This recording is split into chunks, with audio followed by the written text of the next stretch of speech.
இந்த western civilisation என்னென்னலாம் கற்றுக் கொடுத்தோம், ஆத்தானாயும் அரைகுறையான மூடத்தனமான கருத்துக்கள் மட்டுமல்லாது அதை அடிப்படையா வச்சு நீங்க திங்க் பண்ணீங்கன்னா எக்காலத்தும் டிப்ரெஷன்லயும் லைஃப்லெஸ்ஸா இகம் நரகமாக வாழ்ந்து முடிவீர்கள். அதாவது அகம் சரியான தெளிவில்லாத மயக்கத்தில் வாழ்ந்தால் வாழ்க்கை நரகம்.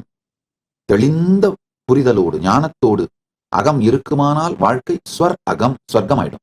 ஒரு பக்கம் இந்த போலித்தனமான புரியாத்தனமான சனாதன இந்து சிவிலைசேஷனுக்கு செய்யப்பட்ட மூளைச்சலவை, நம்ம மக்களுக்கு செய்யப்பட்ட மூளைச்சலவை. இரண்டாவது, இந்த கன்சியூமரிஸ்டிக் சொசைட்டி மேல நம்ம மக்களுக்கே வந்த அளப்பரிய மோகம்.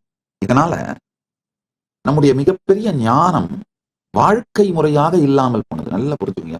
ஒரு 200 வருஷத்துக்கு முன்னாடிங்க வரைக்கும் உலகத்துல பெஸ்ட் விஷயங்கள் அத்தனை லிஸ்ட் எடுங்க.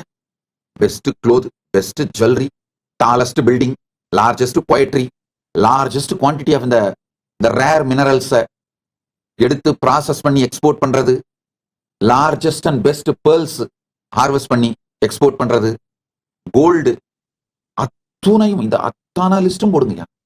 மொத்த வேர்ல்டோட ஜிடிபியில 40% சனாதன இந்து தர்மத்தோட ஜிடிபி. சனாதன இந்து தர்மத்தை நேஷனல் ரிலீஜியனாக கொண்ட, அபிஷியல் ரிலீஜியனாக கொண்ட நாடுகளோட ஜிடிபி தான். நாடுகள் சொல்றது நாடுன்னு சொல்லலாம், ஏன்னா அது சிங்கிள் தேசமா தான் ஆக்சுவலா ஃபங்க்ஷன் ஆயிட்டு இருந்திருக்கு. வேற வேற ப்ராவின்ஸை வேற வேற கிங்ஸ் ரூல் பண்ணிட்டு இருந்தாங்க. Otherwise ultimately it's single province. இந்த ஹிந்து சிவிலைசேஷனல் நேஷன் அதோட ஜிடிபி வேர்ல்டோட ஜிடிபியில 40%.